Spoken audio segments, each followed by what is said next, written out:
Coach Kelly, welcome to LSU as the 34th head coach of the Tigers, and such a pivotal change for the team, the program, and our athletics department. And I know everybody's very excited that you're here. I'm excited as well. It's obviously been a whirlwind over the past 24 hours, but getting a chance to really settle in, spend some time with the people, there's a great alignment. And look, anybody that comes into an opportunity like LSU, wants to see that alignment. And from hearing from the governor to the president, to the athletic director, and then all of the support staff here, you couldn't be anything but excited about this opportunity. A lot of coaches talk about their why, and you spent 12 years at Notre Dame, you won a lot of games, you made a lot of memories. What's your why behind the decision to make the position choice now to come to LSU after 30 plus years of coaching? Yeah, so I don't know that my why played a role in coming to LSU as much as my why is universal in being a coach, and that is the opportunity to develop holistically 18 to 21-year-olds and seeing them develop in the areas that allow them to be successful, better husbands, better fathers, better citizens. And so that's what motivates me every single day. This is not just about, scoring touchdowns. Certainly we're here to win football games, but that will be the outcome. The process is what drives me every single day. I came to LSU because you get an opportunity to coach some of the greatest players in an incredible atmosphere with the best players you're going to play against. It's the SEC. So what an incredible challenge. And so it was just the right opportunity. And, that's why I'm here, to take that next challenge. You talk about the SEC, and you've spent your coaching career in the Northeast and the Midwest, but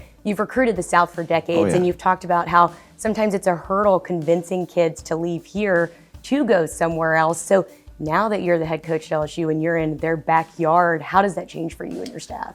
It's certainly going to be about talking about our program and why you should stay at home.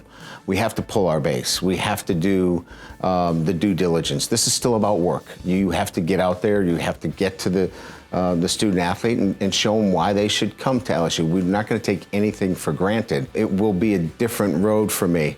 I'm used to being in LA to New York City. That doesn't mean we can't be there too, but our first priority will be to pull our base here in the state of Louisiana, and that can be done a lot simpler than maybe I had done in the past. When you've been a head coach for over 30 years, I imagine maintaining success has a lot to do with adjusting with the times. So when you look back at your whole career, how have you seen your approach to coaching develop throughout this time period? Yeah, I think you're always looking at how you can be better. I think it starts with being humble and being able to evaluate yourself, but also how you can communicate and reach your players each and every year. I think staying curious, and when you lose that curiosity, that's when you get burnt out. And I'm always curious about whether it's science and the best ways for us to recover, or how do we reach our guys? Is it through TikTok? Are we talking about Instagram? What kind of information do we need to push out there on our players on Twitter? So that curiosity and that ability to reach our players on a day-to-day basis, I think that's what keeps you going in this profession. And when you lose that curiosity, I think it's probably time to do something else. Devin White was a Butkus Award winner here at LSU. After 3 years, he became a top 5 pick in the NFL draft, but he came back this past summer and earned his degree. And I know that's something that's been very important to you as a head coach. So now that you're here at LSU, how do you kind of strike a balance between the NFL aspirations of the football player and the diploma for the student athlete? Yeah, you can graduate champions here, and they don't have to be mutually exclusive. When you're a top 5 pick, I'm going to ask you to go to the NFL. I mean, I want you to pursue that, but it doesn't mean that you can't finish your degree.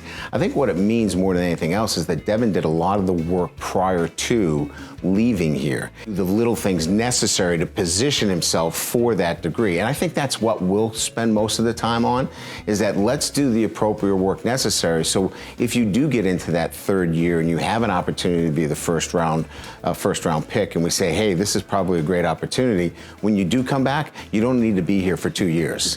And so I think it's just the preparation and the planning, but more importantly, it's about what is the mission here. And the mission can be and should be, let's graduate champions. And that can be LSU. It's been a very busy 24 hours since you landed here in Baton Rouge. Lots of interviews, thank you, and shaking hands. But what's next, or I guess maybe what's key when it comes to building out your staff and balancing recruiting right before signing day? Putting a staff together is important. I think evaluating the program, finding out the things necessary for us to hit the ground running. Recruiting is important as well. Touching base with certainly the recruits that have made a commitment here and letting them know that we want them here. They're waiting for that phone call from me that, hey, we want you. So I think all of those are important, but I think they all know that that's going to happen in time, and we'll get to all of those things. I don't know that one's more important than the other, but they all need to be done. Okay, so you've got a little insight on your process and the decision to come to LSU. So beyond the football playing field, what are some of Brian Kelly's most favorite things or things that you enjoy? I like getting in a boat and getting Good away a place for little that. bit. There's plenty of opportunities to get in a boat here. I like to golf. I like to spend time with the family. I would say that for me, more than anything else, it's the ability to unplug. I think we can do that quite nicely here in the state of Louisiana, and that makes it quite interesting for our entire family and quite exciting. So I think we like the outdoors, we like to be outdoors, and that's why this is going to be such an exciting chapter for us. You're in sportsman's paradise. You're in the most perfect place you could have gone. Lastly, the month of December has changed a lot for a head football coach, from transfer portal, early signing period, bowl prep, and then now also as a new head coach, building a staff and getting to know your current staff. So how important is the month of December as you take these first steps into building your program? We're going to have to look at the transfer portal. We're certainly going to have to look at the signing day and what we're going to do, because we want to celebrate those that are going to sign here to LSU. We have to get a staff up and running. We've got to get strength and conditioning moving, understanding that each one of them has to be attacked, but thoroughly and completely, and we'll do that in a very short order. Well, thank you very much. I know you've got a lot to do, so thank you for the time for this My interview. pleasure. Absolutely. Hopefully we have plenty more in the future, and I know everybody's very excited that you're here, so best of luck for everybody as you take this next step in your career. Thank you. Appreciate being with you.